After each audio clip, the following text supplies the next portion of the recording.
உலகெங்கு வாழும் அன்பு தமிழ் நெஞ்சங்களுக்கு வணக்கம். NBC செய்தி மடல் ஹாட் டாக் நிகழ்ச்சியில் உங்களை சந்திப்பதில் மிக்க மகிழ்ச்சி. உலகளாவிய தமிழ் சொந்தங்களே, அன்பு கிறிஸ்தவ உறவுகளே, நீங்கள் வாரத்தின் கடைசி நாள் எப்பொழுது வரும் என்று காத்துக்கொண்டு நமது கிறிஸ்தவ விழிப்புணர்வு நிகழ்ச்சியை பார்க்கிறீர்கள். பல அரிய வேத தகவல்களை அறிந்து கொள்கிறீர்கள். தொடர்ந்து நிகழ்ச்சியை பாருங்கள். உலகளாவிய ஆவிக்குரிய மக்கள் விழிப்புணர்வு பெற வேண்டுமே என்று இந்த நிகழ்ச்சியை சிறந்த வேத ஆலோசனையோடும் நாம் கேட்டு அறிந்து வருகிறோம். அதன் தொடர்ச்சியாக நமது அன்புக்கினிய கிறிஸ்தவ பெரியார் டாக்டர் பீட்டர் சாலமன் ஐயா அவர்களை சந்திக்கலாம். வாருங்கள் அன்பு தமிழ் சொந்தங்களே. ஐயா வணக்கம். ஐயா வணக்கம். சொல்லுங்கள்.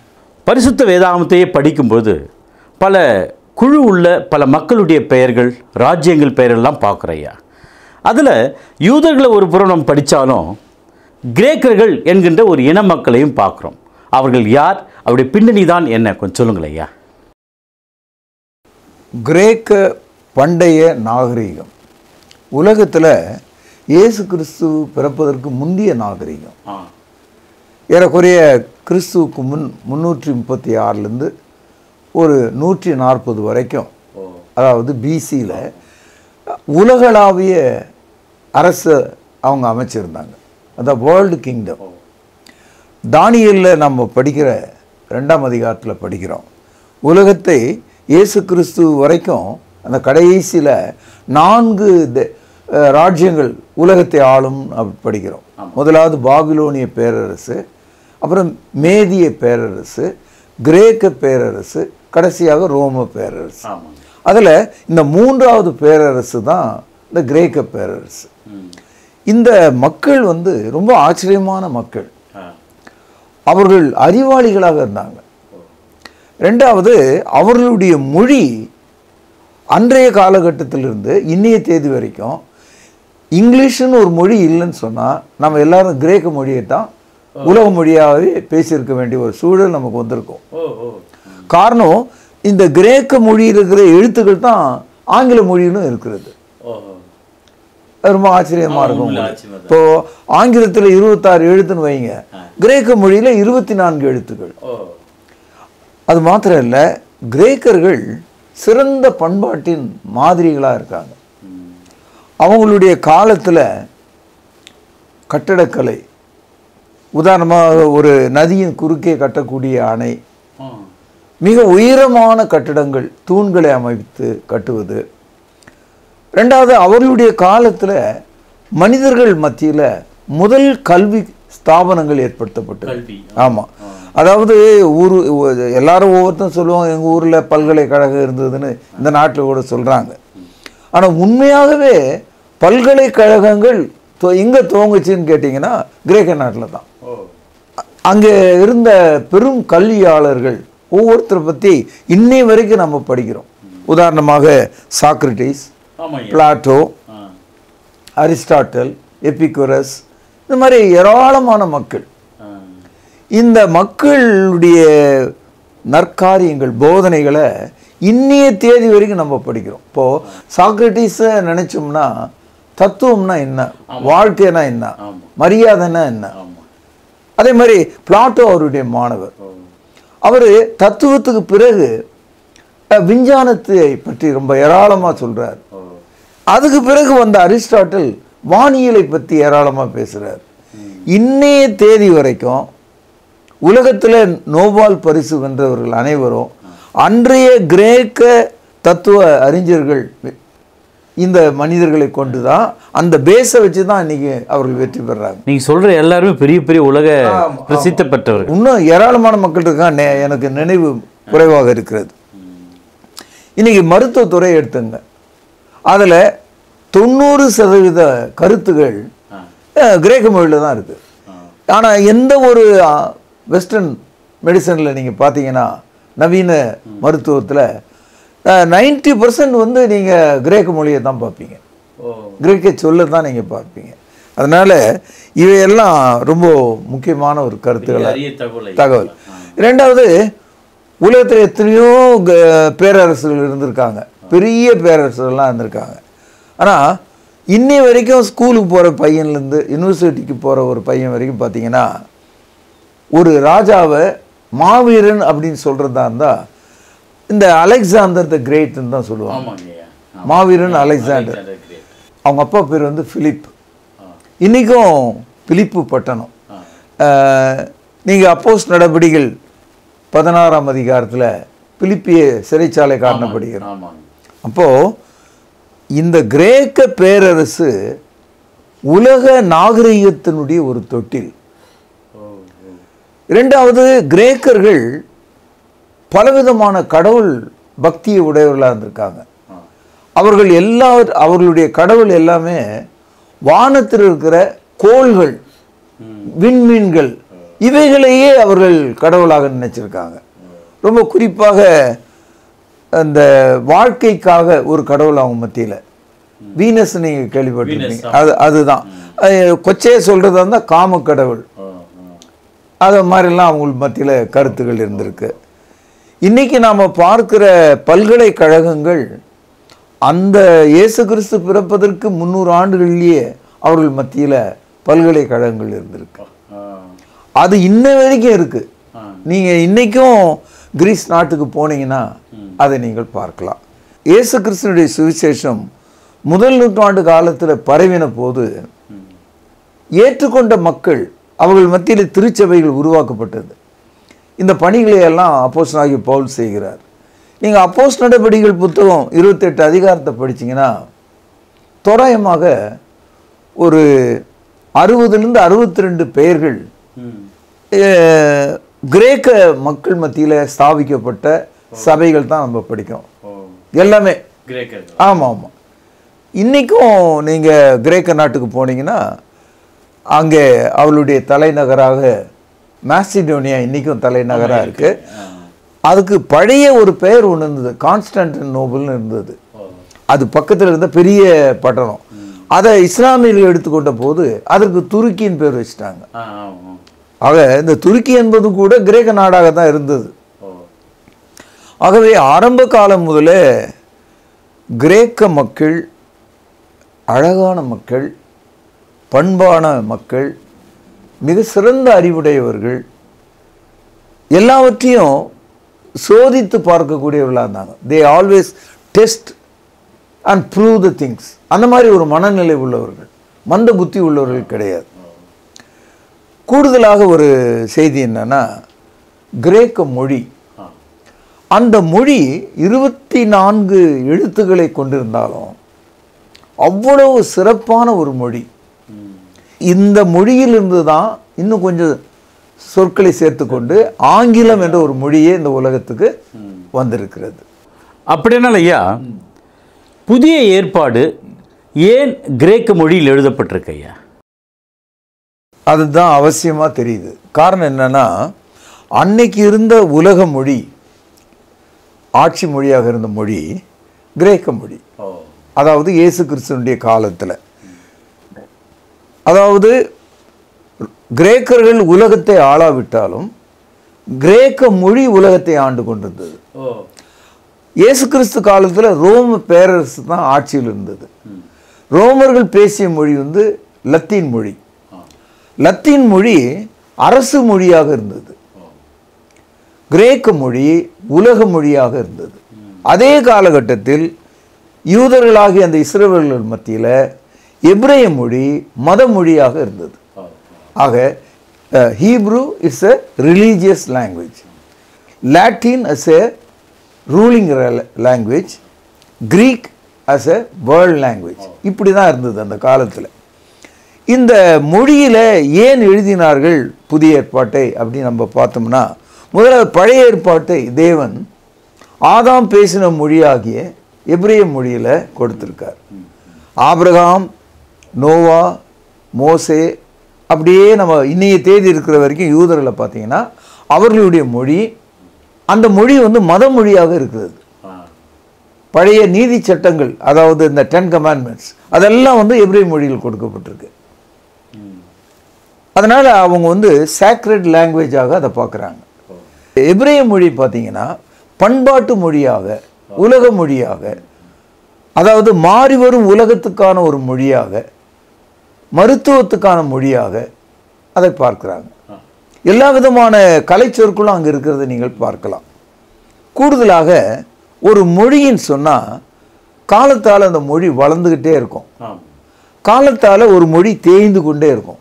இந்த ரெண்டும் வந்து ஒரு மொழிக்கு காரியம். இப்போ இன்றைக்கி பாருங்கள், நம்ம வீட்டு பிள்ளைகள் 10 சொற்களில் ஒரு 6-7 சொற்கள் ஆங்கிலத்திலும் மீதி 4 தான் தமிழையும் பேசும். அப்போது மொழி வந்து தேய்து குறைந்துக்கிட்டே வரும். இது வந்து எல்லா மொழிக்கும் இயல்பு தான். அதே போல் ஒரு நாடு, அதற்குள்ள பல மொழிகள், ஒரு மொழி பேசுகிறவங்க இன்னொரு வட்டாரத்தில் வேற ஒரு மாநிலத்தில் இருக்கவங்க, அந்த அதனுடைய கரையில் இருக்கிறவர்கள், பார்டரில் இருக்கவங்க, இந்த 2 மொழியும் கலந்த ஒரு கலப்புக்குள்ளே வந்துடுவாங்க. அது மிக்ஸ் ஆகிடும். அது நேச்சுரலாக. இப்போது தமிழ்நாட்டு பார்டரில் தெலுங்கு மொழி இருக்கிறது, அங்கே தமிழ் கலக்கிறது.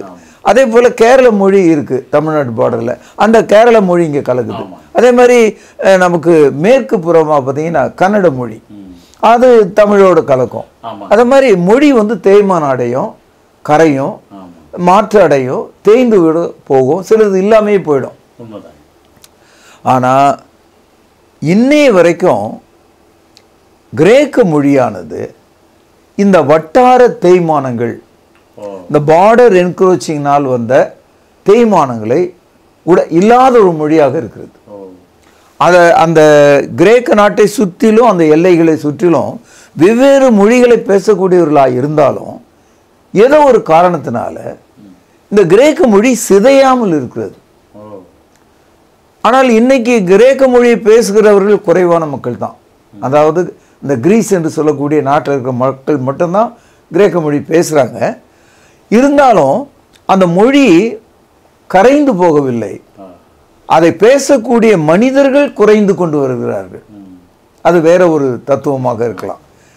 இரண்டாவது, ஒரு மொழியில் ஒரு சொல்லை 2-3 அர்த்தத்துக்காக நம்ம பார்க்கலாம். உதாரணமாக இப்போ தெற்கே இருக்கிறவர்கள் ஒருவரை பார்த்து ஏலே அப்படின்னு சொல்கிறாங்க, இங்கே வடக்கே இருக்கிறவங்கள ஏன்னு சொல்கிறாங்க.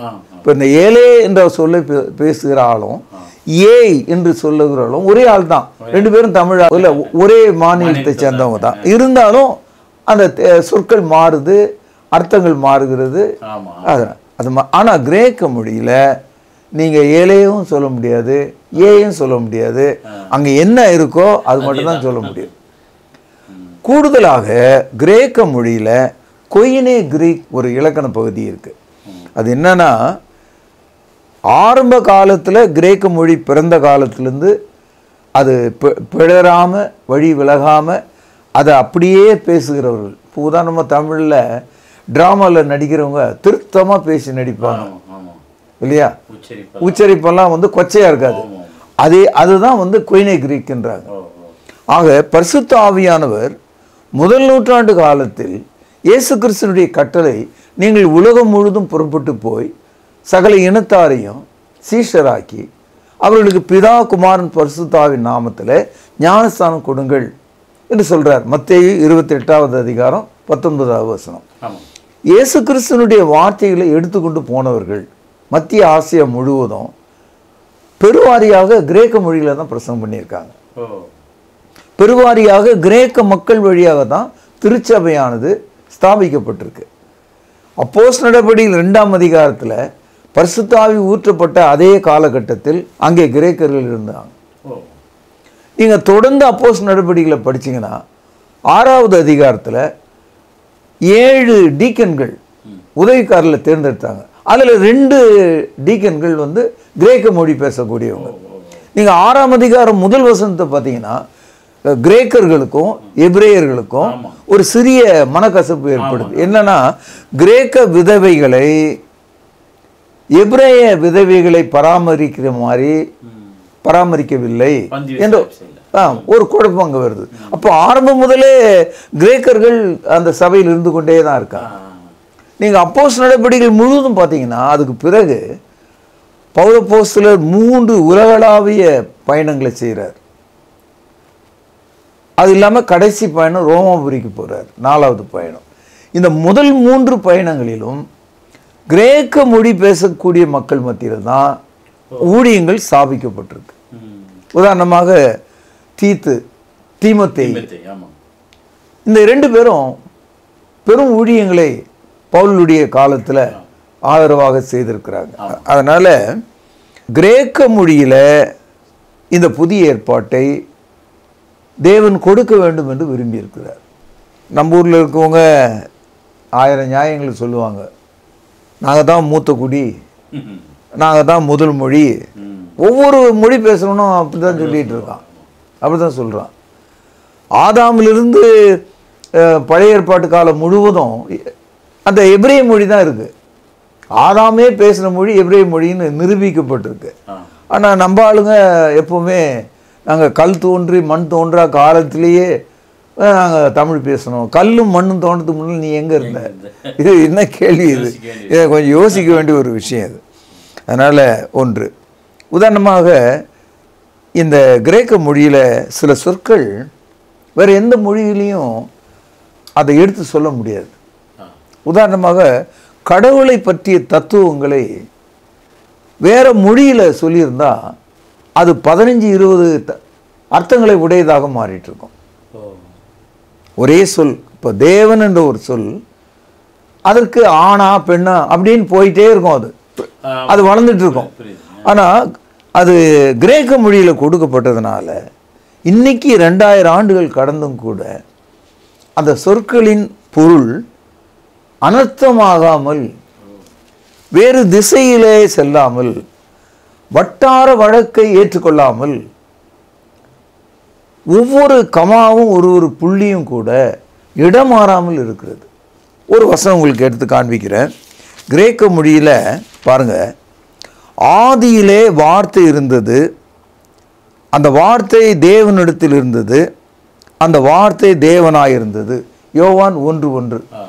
இதை கிரேக்க மொழியில் கொடுத்ததுனால தான் இன்னைய தேதி வரைக்கும் நம்ம குழப்பம் இல்லாமல் இந்த வசனத்தை புரிந்து கொள்ள முடிகிறது.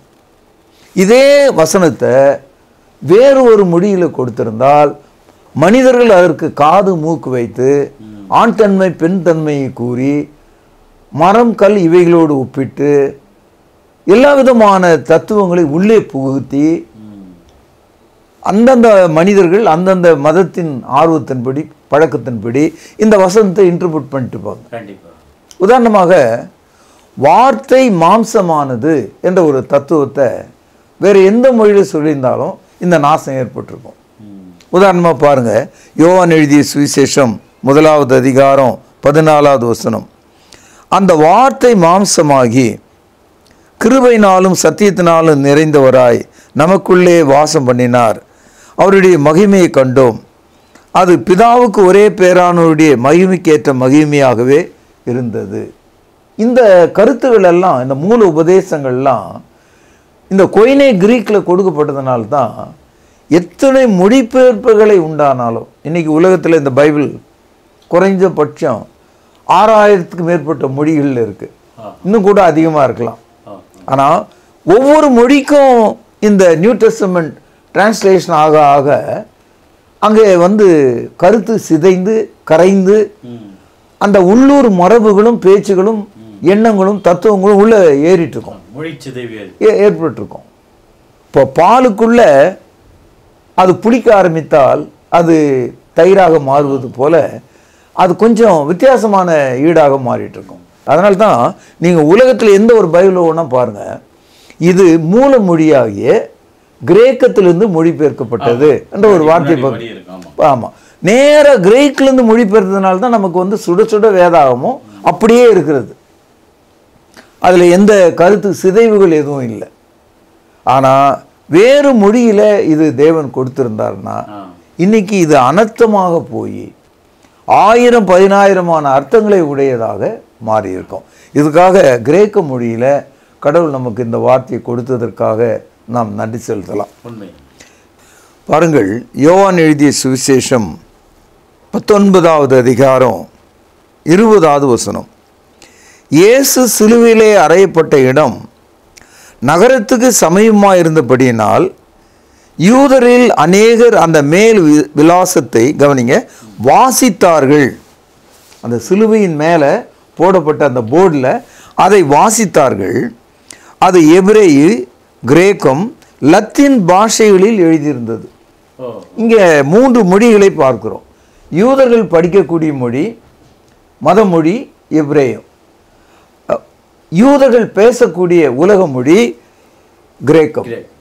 யூதர்கள் கீழ்ப்படிய வேண்டிய அரசுக்கான ஒரு மொழி லத்தீன் மொழி.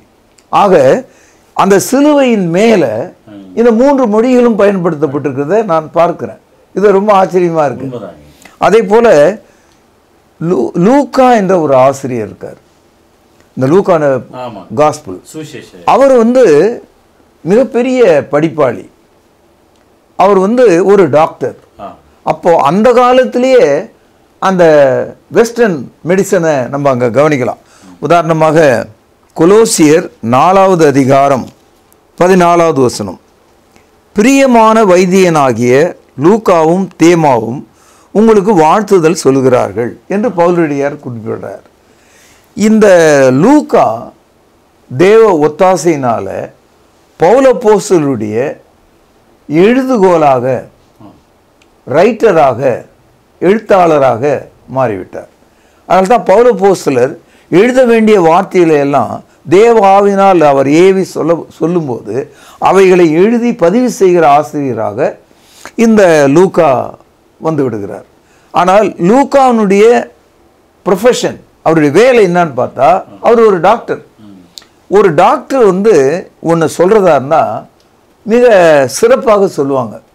இப்போ தந்தியில் ஒரு கருத்தை படிக்கிறதா வச்சுக்குவோம், அவனை சதக் சதக் என்று குத்தினார்கள், ரத்தம் குபு குபு என்று வெளியே வந்தது அப்படின்னு எழுதுவோம்.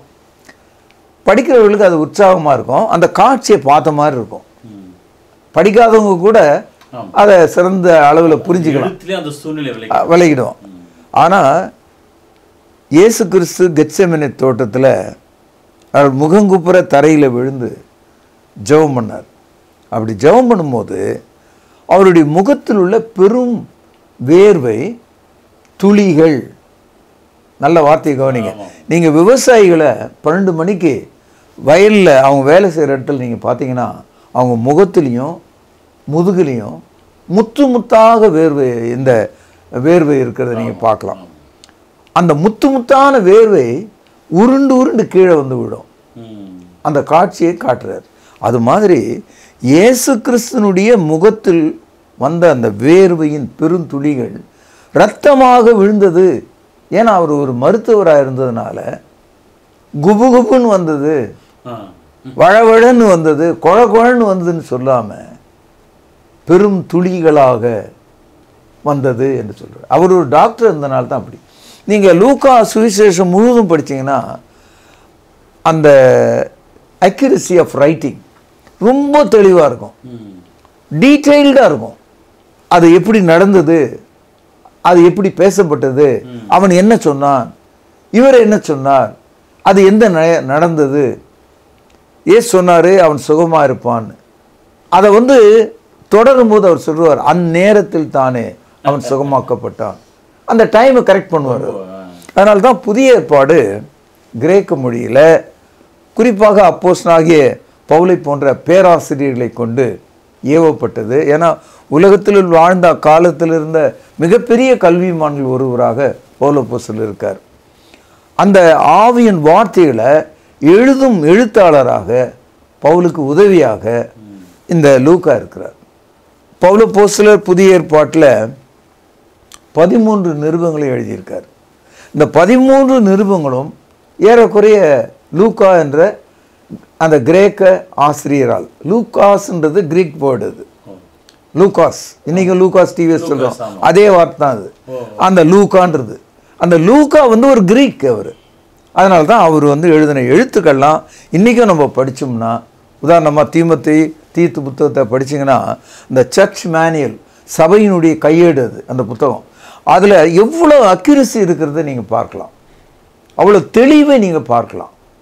அதனால தான் தேவ வசனத்தை சிறப்பாக படிக்க தேவன் நமக்கு இந்த கிரேக்க மொழியை புதிய ஏற்பாட்டை பதிவு செய்வதற்கு தெரிந்து கொண்டார். ஐயா, இப்படி இந்த ஆராய்ச்சிபூர்வமான விஷயத்தை பார்க்கும்போது கிரேக்கர்கள் ஞானிகள் தானே, அறிவாளிகள் தானே, அவளுக்கு சுவிசேஷம் வேண்டுமா? இதை பவுல் எப்படி சொல்கிறாரு பாருங்க. ரோமருக்கு எழுதிய நிருபம் 1வது அதிகாரம் 14வது வசனம். கிரேக்கருக்கும் மற்ற அந்நியருக்கும் ஞானிகளுக்கும் மூடருக்கும் நான் கடனாளியாய் இருக்கிறேன். அப்போது பவுலப்போஸ்தலர் கிரேக்கர்களுக்கு சுவிசேஷம் தேவை என்பதை இங்கே சொல்லுகிறார். நான் கடனாளி, அவர்களுக்கு சத்தியத்தை சொல்ல வேண்டும், சுவிசேஷம் நாம் ரட்சிக்கப்படுவதற்கு தேவனுடைய பலனாக இருக்கிறது என்று சொல்லுகிறார். கிரேக்கர்கள் ரொம்ப ஞானம் உள்ளவர்களாக இருந்தாங்க. அந்த ஞானமே அவர்களுக்கு ஒரு இடரலாக கூட இருந்திருக்கு. இதை பவுலப்போஸ்தலர் சொல்லுகிறார். 1 கொரிந்தியர் 1வது அதிகாரம் 18வது வசனம். சிலுவையை பற்றிய உபதேசம் கெட்டுப்போர்களுக்கு பைத்தியமாக இருக்கிறது, ரட்சிக்கப்படுகிற நமக்கோ தேவ பலனாக இருக்கிறது. அந்தபடி ஞானிகளுடைய ஞானத்தை நான் அழித்து புத்திசாலிகளுடைய புத்தியை அவமாக்குவேன் என்று எழுதியிருக்கிறார். அதனால தான் 1 கொரிந்தியர் 1ஆம் அதிகாரம் 22வது வசனம் பாருங்கள். யூதர்கள் அடையாளத்தை கேட்கிறார்கள், கிரேக்கர்கள் ஞானத்தை தேடுகிறார்கள். நாங்களோ சிலுவிலே அறையப்பட்ட கிறிஸ்துவை பிரசங்கிக்கிறோம். அவர் யூதருக்கு இடரலாயும் கிரேக்கருக்கு பைத்தியமாய் இருக்கிறார். ஏன்னா அன்றைய யூதர்கள் அடையாளத்தையே தேடிட்டு இருந்தாங்க, அன்றைய கிரேக்கர்கள் ஞானத்தையே தேடிட்டு இருந்தாங்க. யூதர்களுக்கு அவர் இடரலாக இருக்காரு, கிரேக்கருக்கு அவர் பைத்தியமாக இருக்காராம். ஆகவே இந்த சுவிசேஷத்தை ஏற்றுக்கொள்ளாத மனநிலைக்கு அவளுடைய ஞானமே ஒரு இடரலாக இருந்திருக்கு. இயேசு கிறிஸ்து வாழ்ந்த காலத்தில் இயேசு நேரில் பார்த்து பேசணுன்னே வந்தாங்க கிரேக்கர்கள். இயேசு அவர்கள் கொடுத்த பதில் ரொம்ப ஆச்சரியமாக இருக்கும். இது யோவான் 12வது அதிகாரம் 20 முதல். பண்டிகையில் ஆராதனை செய்தவர்களில் சிலர் கிரேக்கர்கள் இருந்தார்கள்.